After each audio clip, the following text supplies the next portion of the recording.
Lionel മെസ്സിയെ വിടാതെ പിടികൂടുകയാണ് Mbappe. സ്വീഡനെതിരായ മത്സരത്തിലെ ഡബിളോടെ ടൂർണമെന്റിലെ ഗോൾ വേട്ടക്കാരുടെ പട്ടികയിൽ മെസ്സിക്കൊപ്പം ഫ്രഞ്ച് നായകൻ എത്തിയിട്ടുണ്ട്. അതുമാത്രമല്ല, ലോകകപ്പിലെ എക്കാലത്തെയും ഗോൾ വേട്ടക്കാരുടെ പട്ടികയിലും മെസ്സിക്ക് തൊട്ടു പിന്നാലെയുണ്ട് എംബാപ്പെ. ലുസൈലിലെ അർജന്റീന ഫ്രാൻസ് പെരും പോരാട്ടം നിശ്ചിത സമയവും അധിക സമയവും പിന്നിട്ട ഷൂട്ടൌട്ടിലേക്ക് നീണ്ട നേരം. ഒരു കൊടുങ്കാറ്റ് പോലെ ആഞ്ഞടിച്ച മെസ്സിപ്പടയുടെ കിരീട സ്വപ്നങ്ങൾക്കുമേൽ കരിനിഴൽ വീഴ്ത്തിയ കിലിയൻ എംബാപ്പെ. എക്സ്ട്രാ ടൈമിലെ ഗോളിലൂടെ ആൽബി സെലസ്റ്റകളുടെ ജീവൻ നീട്ടിയെടുത്ത ലിയോണൽ മെസ്സി. കാൽപന്ത് പ്രേമികൾക്ക് കാലങ്ങളോളം ഓർത്ത് ആനന്ദിക്കാനുള്ള വക തന്ന ഇതിഹാസങ്ങൾ ഒരൊറ്റ ഫ്രെയിമിലൂടെ പാസ് ചെയ്തപ്പോൾ ഒരു കവിത പോൽ പീറ്റർ ഡ്രൂറി ആ അസുലഭ നിമിഷത്തെ ഇങ്ങനെയായിരുന്നു വർണ്ണിച്ചത്. ഷൂട്ടൌട്ടിനൊടുവിൽ അന്തിമ ചിരി അർജന്റീനയുടേത്. മികച്ച ഗോൾവേട്ടക്കാരനുള്ള സുവർണപാതുകം എംബാപ്പെ സ്വീകരിച്ചത് നെഞ്ചുനേറി. പക്ഷേ അവിടെ ഒന്നും അവസാനിച്ചിരുന്നില്ല. കാൽപന്തുകളിയുടെ മഹാവേദിയിൽ PSG-യിലെ ആ പഴയ കൂട്ടുകാർ മത്സരം തുടരുകയാണ്.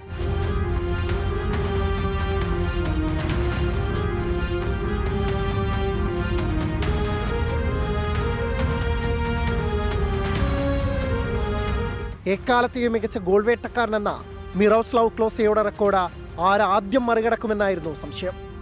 സെനഗലിനെതിരായ ഡബിളോടെ എംബാപ്പെ മത്സരത്തിന് തുടക്കമിട്ടു.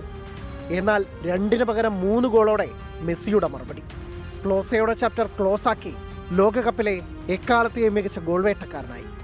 ഗ്രൂപ്പ് റൗണ്ട് കഴിഞ്ഞപ്പോൾ 6 ഗോളുമായി മെസ്സി മുന്നിൽ. എംബാപ്പയുടെ പേരിൽ 4 ഗോൾ. റൗണ്ട് ഓഫ് 32-വിൽ സ്വീഡനെതിരെ 2 ഗോളടിച്ച മെസ്സിക്കൊപ്പമെത്തി കിലിയൻ എംബാപ്പെ. കേപ്പ് വെർദയ്ക്കെതിരായ മത്സരത്തിലൂടെ വീണ്ടും മുന്നിലെത്തുമോ മെസ്സി? കണ്ടറിയാം. ലോകകപ്പിലെ എക്കാലത്തെയും മികച്ച ഗോൾ വേട്ടക്കാരനാകാനുള്ള മത്സരത്തിലും മെസ്സിയെ വിടാതെ പിടിക്കുന്നുണ്ട് എംബാപ്പെ. മെസ്സിക്ക് 19 ഗോളെങ്കിൽ 18 എണ്ണവുമായി തൊട്ടുപിന്നിലുണ്ട് ഫ്രഞ്ച് നായകൻ. 39 വയസ്സുള്ള മെസ്സിക്ക് ഇത് അവസാന ലോകകപ്പായിരിക്കും.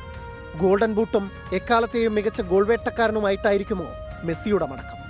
അതോ എംബാപ്പെ ഇത്തവണ തന്നെ മെസ്സിയെ മറികടക്കുമോ? കാത്തിരിക്കാം.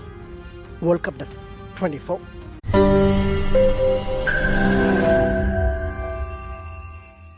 ലോകത്തെവിടെയായാലും ഏത് സമയത്തും 24 വാർത്തകളും ഓഗ്മെന്റഡ് റിയാലിറ്റി പാക്കേജുകളും എക്സ്പ്ലെയിനറുകളും വിശദമായി കാണാൻ ഞങ്ങളുടെ യൂട്യൂബ് ചാനൽ നിങ്ങൾക്ക് സബ്സ്ക്രൈബ് ചെയ്യാം.